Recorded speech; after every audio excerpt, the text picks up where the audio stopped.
you can actually see my face now. That's good, isn't it? Hey there everyone, welcome to my garden. It's such a glorious day today, so I thought that I would take the opportunity to show you around my herb garden.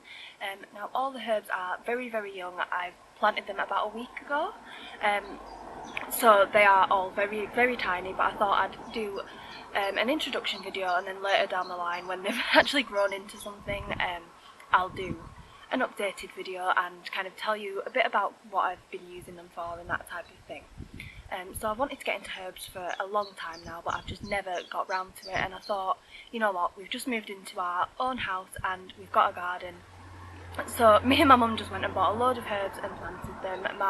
Both my parents are gardeners, so it's a bit embarrassing that I don't know anything whatsoever about gardening. However, you've got to start somewhere, and I am starting with my herb garden because you cannot be a witch without a herb garden, as my mum said. So yes, let's do this. I'm just going to show you what I've got, and show you where I've planted them, and a bit about what I'm planning on using them for, and then in a few months' time we shall see if that actually happened.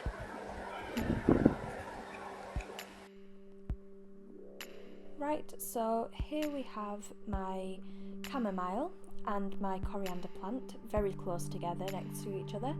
And chamomile is obviously an incredibly calming herb. It's used a lot in teas, and that's probably what I will use it for. And the coriander, I just absolutely love the taste of it. I love curries, I love Mexican food, so I will be using that as a garnish and as an ingredient in so much of my cooking.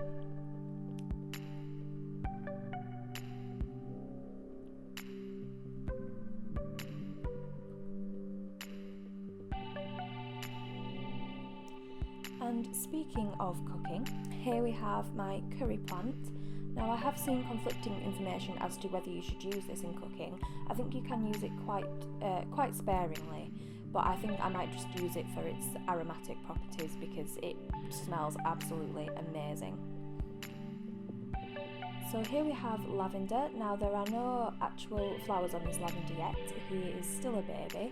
But obviously lavender can be used for so many different things. It can be used in baths, in soaps, in creams. I'm going to kind of use it along with lavender essential oil to kind of really get that pungent lavender smell. And yes, so I'll be using that just as a relaxing, calming thing. And when I'm in the garden, I'll just come and rub it between my fingers and smell it, and that will just make me feel a lot calmer because we all need to relax. Right, so here we have thyme, which I'm going to be using a lot within cooking. So I cook quite a lot of Italian food, so I will be using the thyme and the oregano and the basil a lot within, and the rosemary as well within my cooking. And I think that's the primary thing that I'm going to use them for, but I would also like to have some non-edible recipes for those, so if you've got any suggestions please let me know, but otherwise I will be looking some up and I will probably film videos or tell you about it in my update video. So this one's the oregano.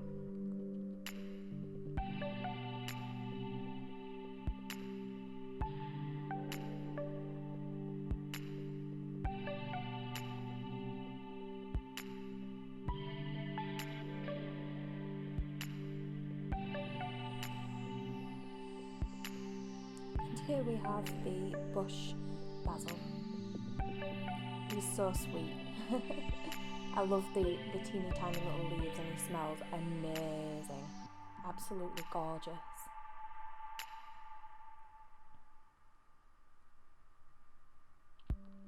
And this is the purple basil that has disappeared, which is such a shame because that was the one I was most excited about, but yeah. Kind of woke up to nothing with that one. I wonder if he's just very tasty, I don't know. But here we have my dill. So I'll be using the dill and the chives on potatoes, and probably the rosemary as well actually. It's really nice on crushed potatoes. He's looking a bit scraggly. He was like that when I bought him. I don't think it's entirely my fault, but hopefully as he grows he'll kind of come into his own. Yep, there are the chives. So if anyone knows any vegan recipes for dill, I would really appreciate that, because I know that it goes with fish, but I don't eat fish, so I would really like to know some more uses for dill within cooking.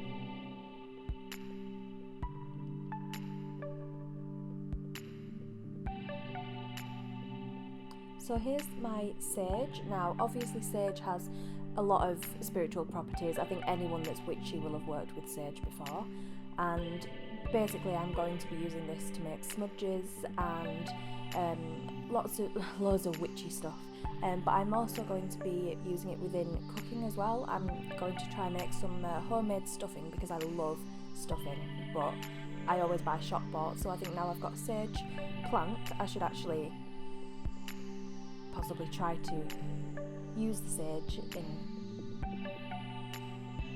my food.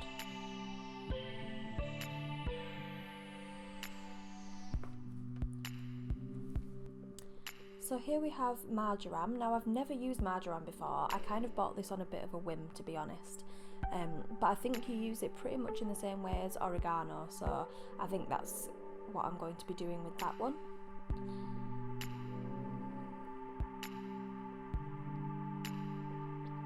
And here we have the rosemary, which was already here, so and a cheeky next door neighbour's cat.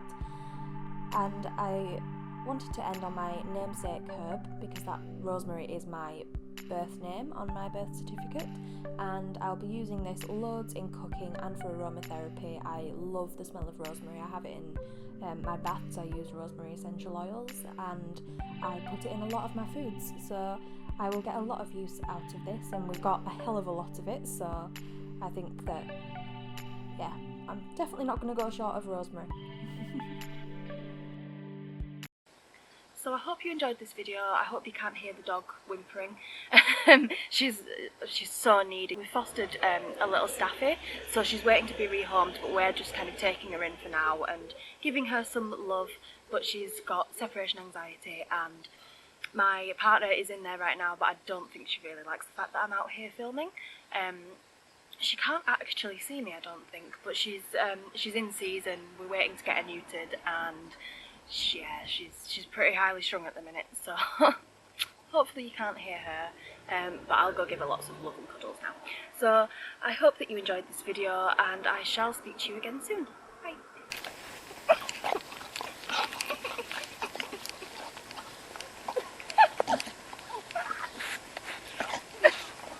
Mad doggy.